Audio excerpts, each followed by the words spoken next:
Okay, so my name is Ivo, so I came from Portugal. So before becoming a Valorant coach, I was playing Valorant basically, and so part-time Valorant, part-time graphic designer, and a lot of stuff I was doing, mostly computer jobs, yeah. So I always had the dream of becoming a professional player in any FPS game. So I played Counter-Strike for 10 years. I played since 1999. I started 1.6 and I went from there. So I never actually was able to achieve like the goals I set for myself for. I think the fact that I was living in Portugal, I didn't have the same opportunities like you have outside Portugal, because the esports scene in Portugal is not like super developed, especially now in Valorant, because with the VRLs, Portugal didn't quite have a chance to get into any VRLs. So actually, the end of the last year, I was like, okay, I'm going to end the pursuing of this dream and I'm going to do something else. I wasn't actually even open to the idea of being a coach, but then I saw iDex looking for a coach and I ended up applying for the job, and they loved my interview because I ended up making like a funny video and stuff like that. And yeah, they trialed me and they liked what I was doing. Yeah.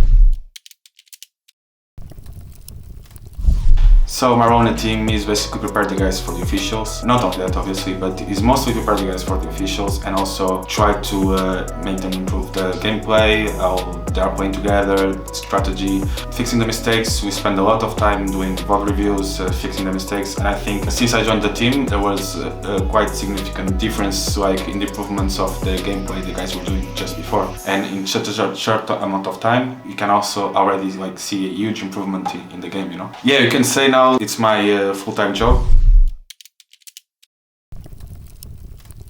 So outside the bootcamp, because at the moment we are in bootcamp, my daily basis is waking up early, so I usually wake up between 7 and 8 a.m. And then I'll just get ready. I'll go through my list and get ready for the day's practices and get everything ready that we need to. So our practice usually starts very early, like around 11 Belgium time, which is like 10 Portuguese time. So I have like 2 hours of practice to prepare everything, and then I have the full day to work with the guys and record the practices. And so the next day I have everything ready again to start again and do some VOD reviews and work with the guys basically. As a pro player, I think like you get so much more experience than if you weren't. Like when I was playing, all my previous coaches, they were doing a lot of stuff that I liked, but I think there was always something missing and some ideas that in my head didn't make a lot of sense. And I think being in the spot of the player, understanding what they are feeling when a coach is talking to them, there sometimes they can get frustrated as well. I think that helped me a lot to understand what the guys want to hear and how to help them improve. Yeah, I definitely miss. At the moment I consider myself a casual player because I don't play a lot. It's kind of embarrassing when I go on the server now and I'm not very good anymore. So I think having these energetic players is really good for the team because I think they bring the morale up. I think during the officials, having a player like Marty who is full of energy. The rounds where they didn't want as we planned and we lost a round, he's always the guy that's like giving the energy up for the rest of the guys, hyping the guys to be on form. And I don't think there's anything needs changing that. Actually having guys like that is really good. Obviously during practice there's some like joking around and stuff like that sometimes I need to put the brake on it. Yeah, I think it's really good to have a guy like him.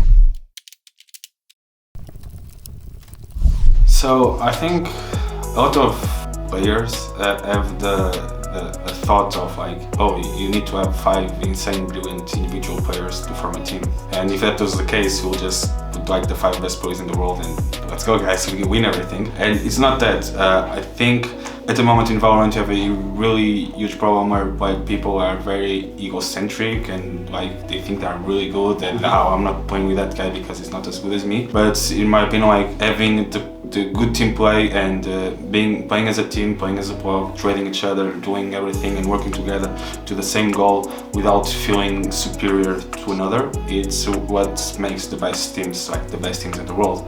Like everyone is important. Even if you're doing 0-20 and you do a clutch and you win the round for your team, you are probably the most important player in the game and you were 0-20 and you end up 2-20, you know? So I think just playing collectively and believing in your teammates is like the most important thing, yeah. really believe if we keep improving at the rate we're improving, we can for sure get the first place in the VRL France, for sure.